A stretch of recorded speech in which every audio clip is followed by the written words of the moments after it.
பாரதம் என் உதிரம் தானடி.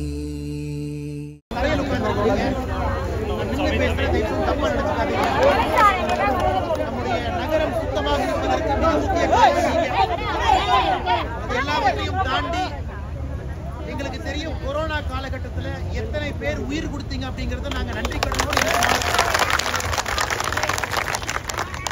இந்த கோவை மாநகராட்சி அனைத்து தொழிற்சங்கங்களுக்கு கூட்டமைப்பு இங்க நம்முடைய தினக்கூலி துப்புரவு பணியாளர் சகோதரிகள் சகோதரர் இருக்கிறீங்க, டெங்கு ஒழிப்பு டிபிசி பணியாளர் இருக்கிறீங்க, குடிநீர் விநியோக பணியாளர், எல்லா கூட்டமைப்புகளும் ஒன்றாக இணைந்து வந்திருக்கிறோம். நீங்களும் ரொம்ப பொறுமையாக இருக்கக்கூடியவங்க, எல்லா நேரத்திலையும் வேலை பார்க்குறவங்க, செம்மொழி மாநாட்டிலிருந்து வேலை பார்க்குறவங்க இங்க இருக்கிறீங்க. இன்னைக்கு வேற வழி இல்லாம 4வது நாளாக தொடர்ந்து கலெக்டர் ஆபீஸ் வெளியே வீதியில் உட்கார்ந்து போராட்டம். முதல்ல இங்க நாங்க வந்திருப்பது என்னோட நம்ம மாவட்டத்தினுடைய தலைவர் ரமேஷ் சொந்தங்கள் எல்லோரும் இங்க இருக்கிற உங்களுக்கு நாங்கள் ஆதரவு கொடுப்பதற்காக வந்திருக்கோம். வெறும் ஆதரவோடு நிற்க போறது, ஆதரவோடு நிற்க போறது எங்களுக்கு நம்பிக்கை இருக்குது. திராவிட முன்னேற்ற கழகத்தினுடைய அரசு ஆட்சிக்கு வர்றதுக்கு முன்னாடி தேர்தல் வாக்குறுதியில உங்களுடைய நீங்க செய்யக்கூடிய பணியெல்லாம் நம்ம நிரந்தரம் ஆக்கிடுறோம் அப்படின்னு வந்தாங்க. நிரந்தரமா உங்களுக்கு வேலை செய்யறோம்.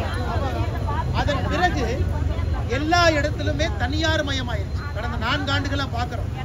அது நீங்களும் இங்க எழுதியிருக்கிறீங்க. மாநகராட்சி, நகராட்சி, பேரூராட்சி, ஊராட்சி 4ஆம் நிலை பணியாளர்கள் எல்லா இடத்துலையும் பிரைவேட்டைஸ் பண்ணனால இந்த கோரிக்கையை எல்லாம் மறந்துட்டாங்க. இது முதல் பிரச்சனை. 2வது பிரச்சனை, உங்களுக்கு வர வேண்டிய ஊதியம் முறையாக சரியாக கரெக்டா வரணும். ஏன்னா அரசாணை 2017 அரசாணை 62 அதுல என்ன சொன்னாங்கன்னா ஒருத்தருக்கு 770 ரூபாய் கொடுக்கணும். அதிலும் சரியா வருதா? முதல்ல வரல. 3 கான்ட்ராக்ட் இருக்கிறாங்க. 486 ரூபா ஒருத்தர் கொடுக்குறாரு, 557 ரூபா ஒருத்தர் கொடுக்குறாரு, ஒருத்தர் ஒன்னொன்னு கொடுக்குறாங்க. 3 கான்ட்ராக்டுமே இன்னைக்கு உங்க பேச்சுவார்த்தை நீங்க பண்ணனால ஒரே இடத்துக்கு வர்றாங்க. அதனால எங்களுக்கு நம்பிக்கை இருக்கிறது, நீங்க நிரந்தர பணியாளர்களாக மாற வேண்டும் என்பது எங்களுடைய எதிர்பார்ப்பு. போராடு. ஆனா குறைந்தபட்சம் இன்னைக்கு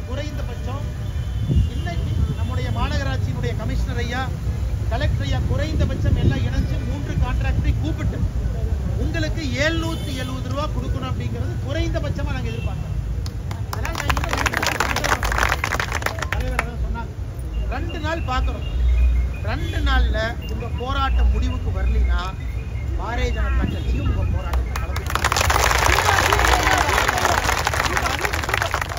4வது நாள் முதல் கட்ட பேச்சுவார்த்தை. ஒரு கான்ட்ராக்ட் ஏத்துக்கிட்டாங்க, ஒருத்தர் ஏத்துக்கல, பிரச்சனைகள் போயிட்டு இருக்கு. எல்லாமே விசாரிச்சுட்டு தாங்க வந்தோம், அதிகாரிகிட்ட பேசணும். அதனால 2 நாள்ல இது முடிவுக்கு வரவில்லை என்றால் நாங்களும் உங்களோட வந்து உட்கார்ந்து இதை இன்னும் பெருசு பண்ணுவோம். நாங்களும் வர்றோம், சகோதர உட்கார்றோம். அரசுக்கு இன்னும் அழுத்தம் கொடுத்து பிரச்சனையை இன்னும் பெரிதாக்கி, ஏன்னா ஜனநாயகம் இருக்காது. முதல்ல கோரிக்கையை சொல்லணும், கோரிக்கையில ரோட்டுக்கு வரணும். ரோட்டுக்கு வந்த பிறகு கூட காவல்துறை தொந்தரவு கொடுக்காம அற வழியில் இருக்கணும். ஒரு ஸ்டெப்பா போயிட்டு இருக்கிறீங்க. இதற்கும் அவங்க செவி கொடுக்கலைன்னா நாங்க உங்களோட வந்து உட்கார்றோம். நானே வந்து உங்களோட உட்கார்றேன். நான் உங்களுக்கு உறுதி கொடுத்துட்டு போறேன்க்கா. இது நடக்கலைன்னா நானும் உங்களோட வந்து அமர்ந்துக்கிறேன். அதனால் நாங்கள் உங்களோடு இருக்கின்றோம். உங்களுடைய போராட்டத்துக்கு ஆதரவு கொடுக்கிறோம். பணம் 770 அரசாணைப்படி வரணும். மாநில அளவில் உங்க சங்கம் கூட்டமைப்பு தலைவர் எல்லாம் இருக்கிறாங்க, அவர்களோடு இணைந்து போராடுறோம். எலெக்ஷன் வரப்போது மறுபடியும் தேர்தல் வாக்குறுதி கொடுப்பாங்க, மறுபடியும் பெர்மனன்ட் பாங்க.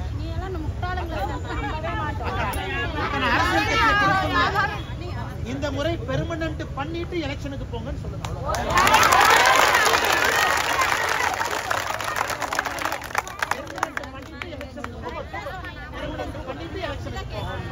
எலெக்ஷனுக்கு முன்னாடி நாள் பண்றீங்களோ, எலெக்ஷனுக்கு 1 வாரத்துக்கு முன்னாடி பண்றீங்களோ, எலெக்ஷனுக்கு 1 மாசம் முன்னாடி பண்றீங்களோ, பெர்மனன்ட் பண்ணி எலெக்ஷனுக்கு போங்க. அந்த கோரிக்கையை நீங்க எடுத்தீங்கன்னா தலைவர் என்ன